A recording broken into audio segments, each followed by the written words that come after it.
wanted to take a quick video of a Keezer I made. Had a couple people ask questions about certain aspects of it. Thought it'd be easier just throw it in a video. I apologize up front for the quality. This is filmed off a cell phone, but hopefully it gets the point across. The GE 7 cubic foot freezer. Standard, I guess there's a couple of models of it, but mine only holds 3 corny kegs of the ball lock type.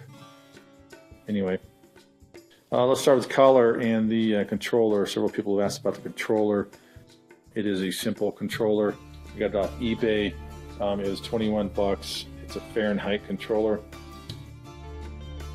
Some of the STC 1000s I've read, I looked at also, are Celsius. They're great. In fact, they probably do technically a better job than this one here. This one does read in Fahrenheit. I didn't want to convert. You'll notice one of the fluke things about it is the digits. The 3 is larger than the 9. It is 39 degrees Fahrenheit. There's no way to get around that. Didn't realize that when I bought it, but I really don't care. The other thing about this controller is that it is single stage. It does one thing. In other words, it turns one thing on and off. It won't heat and cool. It'll only do one or the other. In my case, it just cools, turns the compressor on and off. That's all I care about. I'm never going to heat. I never plan to heat, let me put it that way. And this, if I do, I'll switch out the controller. I paid 21 bucks for this. It's a simple little design.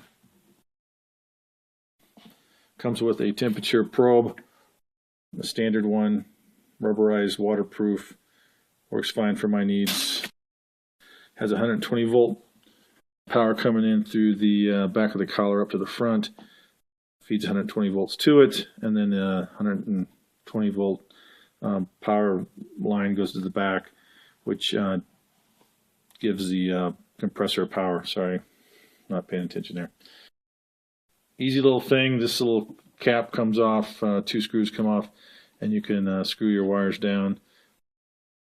Fits right in the collar. Nice little thing, 21 bucks. I think I got it on eBay online. I'll show a picture at the end of this video of that actual link and the brand of it.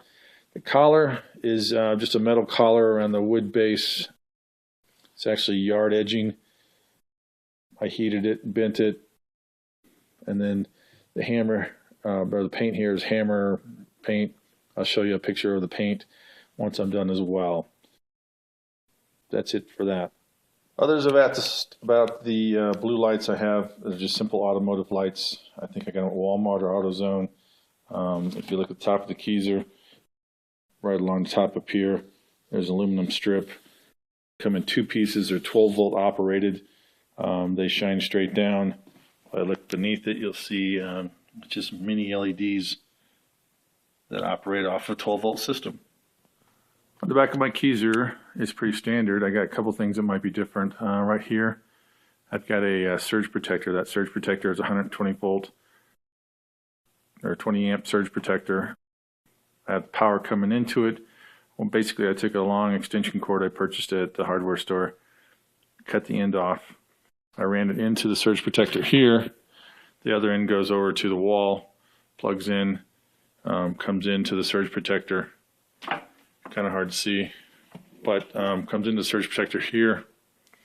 My output to the freezer is here, so the freezer plugs straight into that, so it gets conditioned power through that for any surge protection. Over here I've got an output. I drilled a hole in the surge protector, ran the cord out.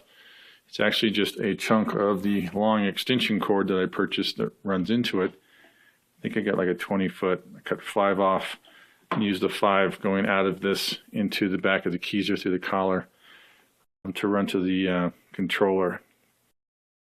On this side of the surge protector, I've got 2 outlets. I use this transformer here.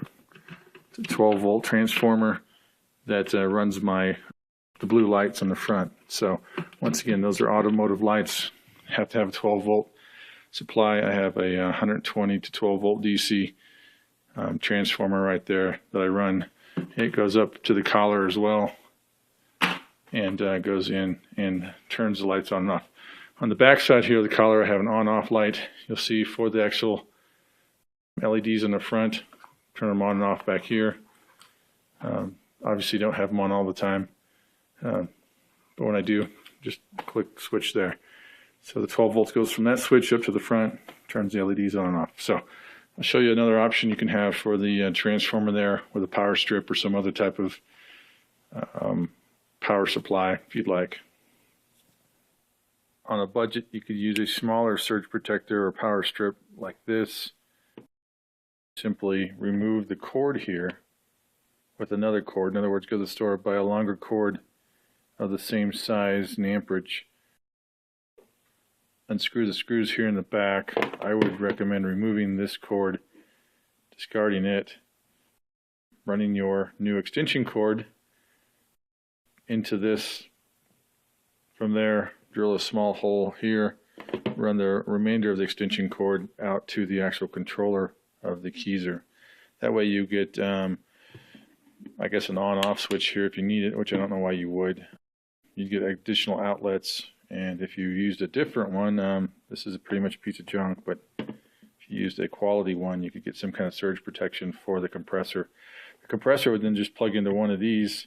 You can also plug in other things. I have my 12-volt power supply running my lights off of it. You can run an iPod, bass station if you want to play music. You know, you can think of different things, but you could have additional power on the back of the Keezer.